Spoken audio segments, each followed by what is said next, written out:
나성환님께 성도 여러분 안녕하세요. 8월 13일 목요일 오늘의 말씀은 로마서 9장 14절에서 18절입니다. 제가 읽겠습니다.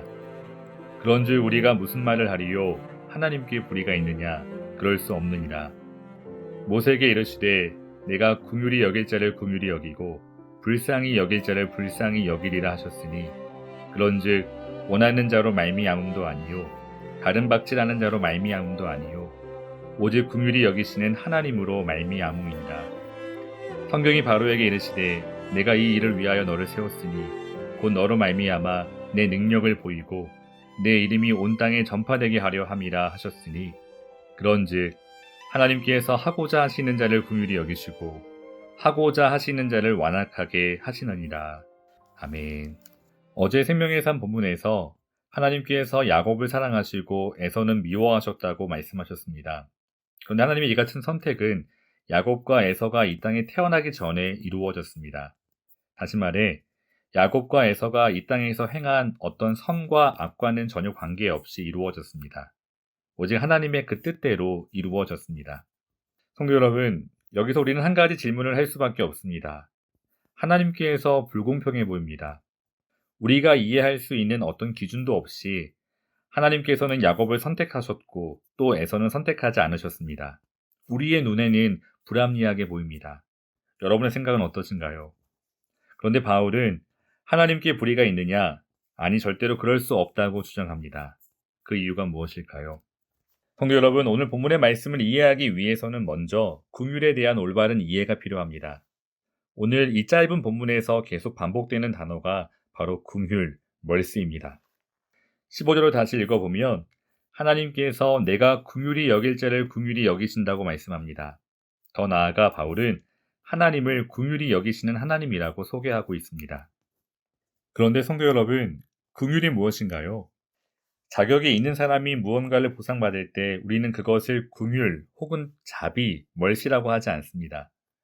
예를 들어 어떤 학생이 원하는 대학에 입학하기 위해 열심히 공부했습니다. 공부만이 아니라 클럽 활동, 봉사활동, 기타 등등 여러 가지를 성실하게 준비했습니다. 그리고 마침내 원하는 학교에 입학하게 되었습니다. 그때 우리는 그 학생을 가리켜 자비로, 은혜로 대학에 입학했다고 말하지 않습니다. 긍휼은 반대로 전혀 자격이 없는 자에게 주어지는 그 무엇입니다. 다시 말해 우리가 긍휼히 여김을 받았다고 말할 때에는 사실 우리는 전혀 그 은혜를 받을 자격이 없다는 의미를 내포하고 있습니다. 그렇습니다. 우리가 하나님께 긍휼, 그 은혜를 받았다는 고백은 우리가 전혀 그 자비를 받을 만한 자격이 없다는 의미이기도 합니다. 성도 여러분, 사람들은 왜 야곱에게 은혜를 베풀고 에서에게는 그 은혜를 베풀지 않으셨는가 하나님께 항의합니다. 그리고 하나님께서 불의하다고 생각합니다. 그러나 우리에게는 하나님의 은혜를 요구할 수 있는 권리가 없습니다. 만약 우리가 생각하는 의미에서 정말 하나님이 공평하시다면 하나님께서는 모두에게 그 어떠한 긍휼도 자비도 베푸시지 않아야 합니다. 모든 사람이 하나님께 범죄했고 그 의에 이를 수 없었기 때문입니다. 그러므로 모든 사람을 그저 원칙대로 심판하고 멸망시키는 일이 가장 공평한 일입니다. 그러나 하나님께서는 그렇게 하지 않으시고 원하는 자들에게 긍휼을 베풀어 주셨습니다. 둘째, 하나님께서 그 긍휼을 베푸는 기준이 우리에게 있지 않다는 사실을 기억해야 합니다. 16절 말씀을 읽어보면 출애굽기 33장의 말씀을 인용하고 있는데요. 출애굽기 33장에서 모세는 하나님을 향해 주의 영광을 보여달라고 간구합니다. 그 모세의 요청에 하나님께서는 나는 은혜 베풀 자에게 은혜를 베풀고 긍휼히 여길 자에게 긍휼을 베푸신다고 대답하셨습니다.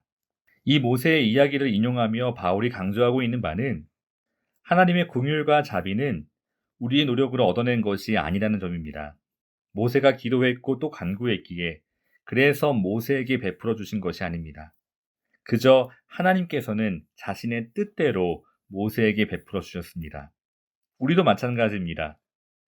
우리가 소원했고 기도했고 또 그 은혜를 받기에 합당한 자로 살아왔기에 우리에게 주어진 것이 아닙니다. 우리 안에 그 어떠함 때문도 아닙니다. 오직 긍휼히 여기시는 주님의 뜻대로 우리에게 주어졌습니다. 그러므로 이 시간 먼저 그 주님 앞에 감사와 영광을 올려드리는 나성하는 교회 교우들이 되시기를 기도합니다. 그럼에도 불구하고 우리가 여전히 수용하기 어려운 사실은 하나님께서 모든 사람에게 긍휼을 베풀지 않으셨다는 데 있습니다. 18절을 읽어보면 그런즉 하나님께서 하고자 하시는 자를 긍휼히 여기시고 하고자 하시는 자를 완악하게 하시느니라. 아멘. 원하시는 자에게는 긍휼을 베푸시고 또 그렇지 않은 자에게는 완악하게 하셨습니다. 그 대표적인 예가 바로 애굽의 왕 바로입니다. 사실 우리는 이 구절을 쉽게 이해할 수 없습니다. 하나님께서 바로의 마음을 완악하게 하셨고 그 결과 바로가 끝까지 하나님에게 저항했다면, 그래서 심판을 받았다면, 성도 여러분, 그 책임은 바로에게 있을까요? 아니면 그 마음을 완악하게 하신 하나님께 있을까요?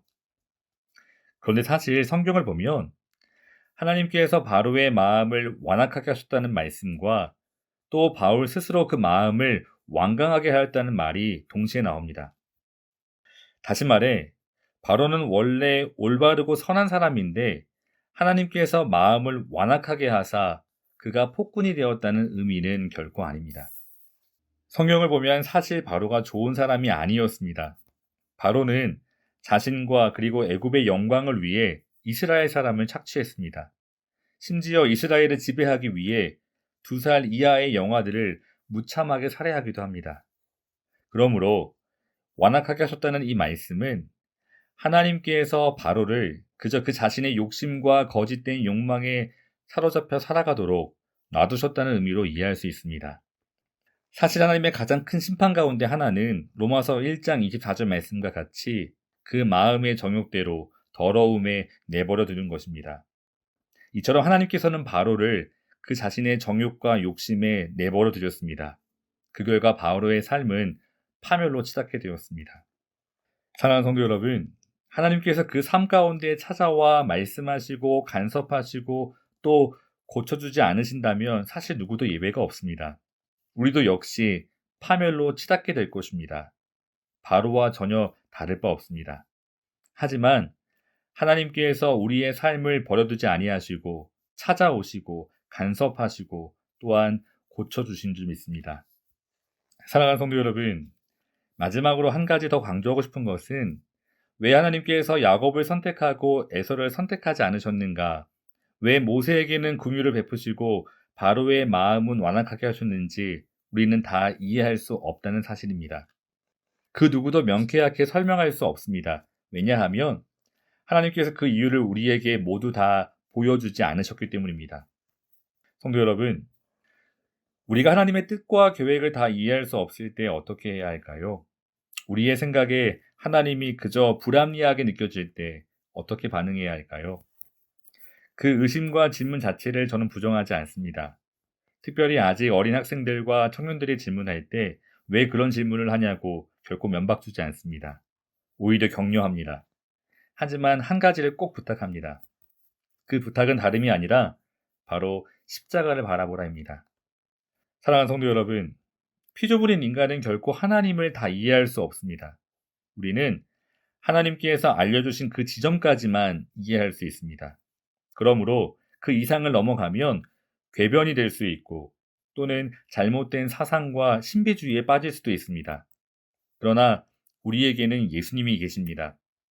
하나님과 본체이신 하나님의 아들 예수님이 이 땅에 오셨습니다. 우리를 구원하기 위해 예수님께서 오셨습니다. 우리의 죗값으로 예수님께서 십자가에 죽으셨습니다. 그 예수님을 바라볼 때 왜 하나님은 불의하신가 우리는 더 이상 질문할 수 없습니다. 다시 정리해서 말씀드리면 하나님께서는 우리에게 긍휼을 베푸실 이유가 없었습니다. 우리에게 조금도 빚진 바가 없습니다. 하지만 전혀 자격이 없는 우리에게 긍휼을 베풀어 주셨습니다. 우리의 그 어떠함 때문이 아닙니다. 우리는 도저히 그 이유를 알 수 없습니다. 만약 혹 누군가 내가 다른 사람들보다 더 헌신했고 주님을 더 사랑했기 때문이라고 생각한다면 그것은 아주 비성경적인 사고입니다. 성도 여러분, 하나님께서는 우리에게 긍휼을 베풀기 위하여 독생자 예수 그리스도를 보내주셨습니다. 예수님은 자신의 목숨까지도 우리를 위하여 내놓으셨습니다. 그 십자가의 예수님을 우리가 바라보기 원합니다. 그리고 내 삶에 들어와 포기하지 않으시고 간섭하시고 고치시고 빚으시는 주님께 우리가 감사하기 원합니다. 오늘도 그 주님을 바라보며 나아가시는 나성환님께 모든 교우들이 되시기를 기도합니다. 다 같이 기도하겠습니다. 사랑하는 하나님, 하나님께서 왜 우리에게 긍휼을 베풀어 주시는지 우리는 그 이유를 알 수 없습니다. 이 시간 그저 그 주님의 사랑 앞에 감사하며 오직 주께 영광 올려드리게 하여 주시옵소서. 십자가의 예수님을 바라보며 오늘 우리에게 주어진 말씀을 따라 그 뜻을 따라 살아갈 수 있도록 인도해 주시옵소서. 예수님의 이름으로 기도합니다. 아멘. 사랑하는 성도 여러분, 오늘도 주님의 말할 수 없는 긍휼과 은혜 안에 감사하는 하루가 되시기를 기도합니다. 감사합니다.